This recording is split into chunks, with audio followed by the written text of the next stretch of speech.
मुझे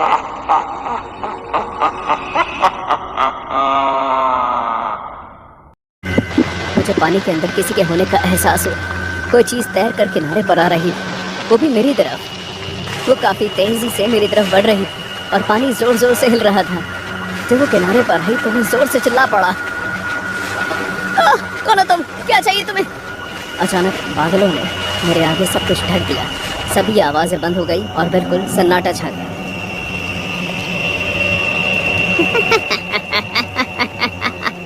और फिर मैंने एक लड़की को इस धुंध के बीचों बीच खड़े हुए देखा। मैंने अपनी जिंदगी में ऐसा चेहरा कभी नहीं देखा था। उसकी आंखें ऐसी थी जैसे खाली बल्ब में कोई जुगनू। उसके पतले लंबे हाथ उसके शरीर के बगल में बस लटके हुए थे। उसने कुछ सेकंड्स के लिए मुझे बैक पैकिंग बेहद पसंद है। खुद को शांत और अच्छा महसूस करवाने के लिए ये मेरा मनपसंद शौक है। करीब हर सप्ताह के अंत में मैं पैदल यात्रा रोड ट्रिप के लिए अकेले निकल जाता हूँ।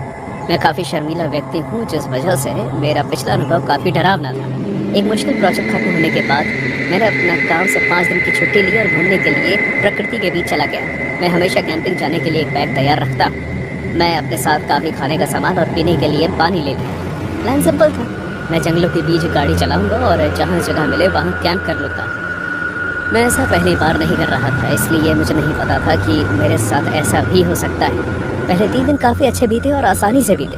मैं बेहद खूबसूरत नज़ारे के साथ उठा, अपने लिए गर्म कॉफ़ी और नाश्ता बनाता और उसके बाद मैं अपनी अगली जगह के लिए निकल पड़ता। चौथे दिन मैंने हाईवे छोड़कर एक कच्चा रास्ता लेना था जो घने जंगलों के बीच जाता था। उससे पहले मैंने अपनी पूरी तैयारी कर ली। गाड़ी में पेट्रोल भी भरवा लिया था। इस बार मैं एक झील के किनारे कैंप करने वाला था और वहाँ 2 दिन रुकने वाला था, लोगों से बिल्कुल दूर।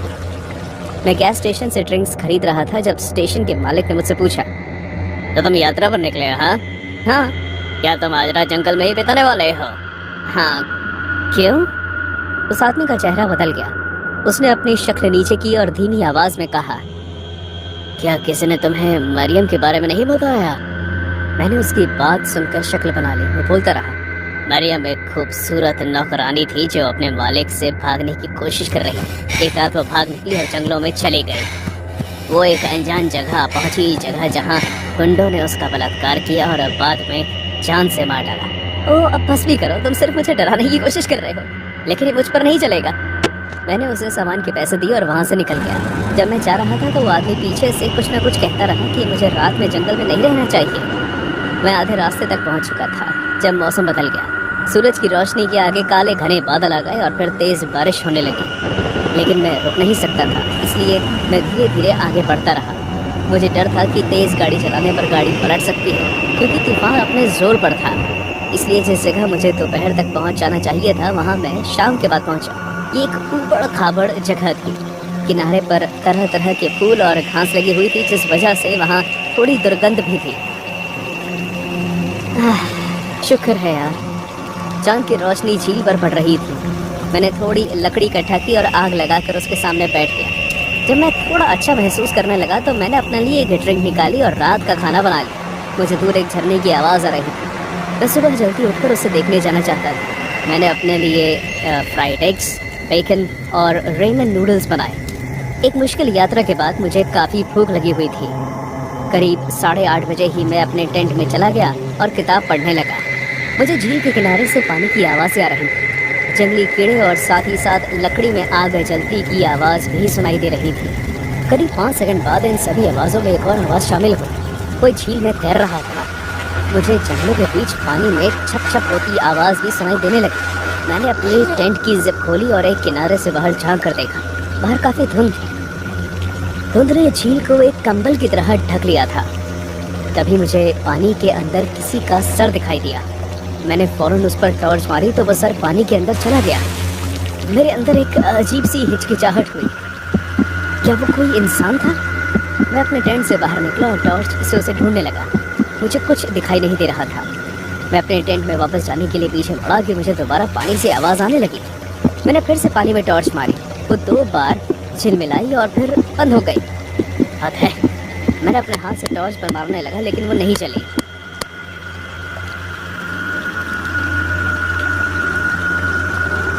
तभी मैंने सीटी की आवाज़ सुनी। उसकी पिच भले ही ऊंची थी, लेकिन आवाज़ धीमी। वो आवाज़ झील के अंदर से आ रही थी। मैं धुंध से भरी उस झील के किनारे खड़ा था जो चांद की रोशनी से थोड़ा बहुत जगमगा रही थी। मेरे रोंगटे खड़े हो गए। अचानक मुझे किसी अनजान के होने का डर खौफनाक लगने लगा। तो कौन है वहाँ? देखो, अगर तुम मुझे डराने की कोशिश कर रहे हो तो मुझे पानी के अंदर किसी के होने का एहसास हुआ। कोई चीज़ तैर कर किनारे पर आ रही थी, वो भी मेरी तरफ। वो काफ़ी तेजी से मेरी तरफ बढ़ रही थी और पानी जोर जोर से हिल रहा था। जब वो किनारे पर आई तो मैं जोर से चिल्ला पड़ा, कौन हो तुम? क्या चाहिए तुम्हें? अचानक बादलों ने मेरे आगे सब कुछ ढक दिया।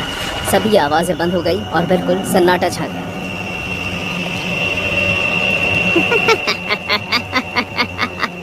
और फिर मैंने एक लड़की को इस धुंध के बीचों बीच खड़े हुए देखा।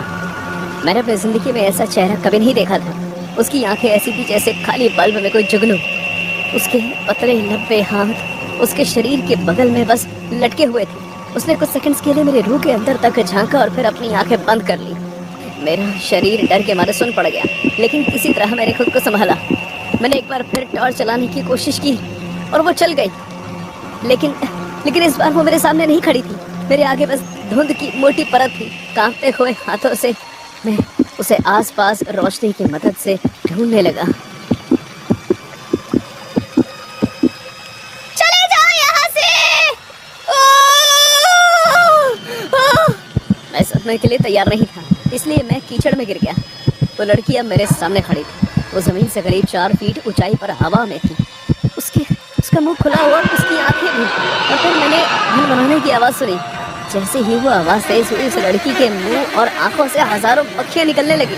ऐसा लग रहा था जैसे वो जिंदा मक्खियों की उल्टी कर रही हो। वो मक्खियाँ मेरी तरफ आने लगी और मैं एक पागल कुत्ते की तरह वहाँ से भागा।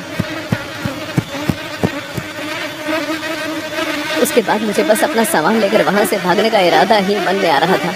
मैंने एक आखिरी बार चांद की रोशनी में उस झील की तरफ देखा।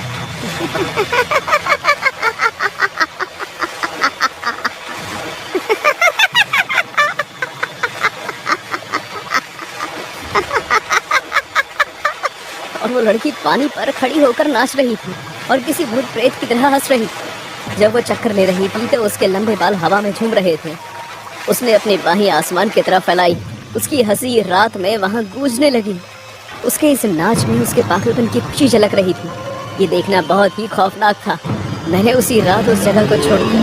मैं तब तक गाड़ी चलाता रहा जब तक उसी गैस स्टेशन तक नहीं पहुंच गया। मैंने रात वहीं बिताई। मैंने वहाँ के मालिक को सब कुछ बताया। उस आदमी ने मुझे बताया कि मरियम की लाश एक झील के किनारे ही मिली थी। मरियम का चेहरा डर से भरा हुआ था। मक्खियाँ उसके चेहरे पर भिनभिना रही थीं। उसके कातिल कभी नहीं मिले। लोगों का ये भी कहना है कि वो शिकार करने के लिए रात में निकलती है।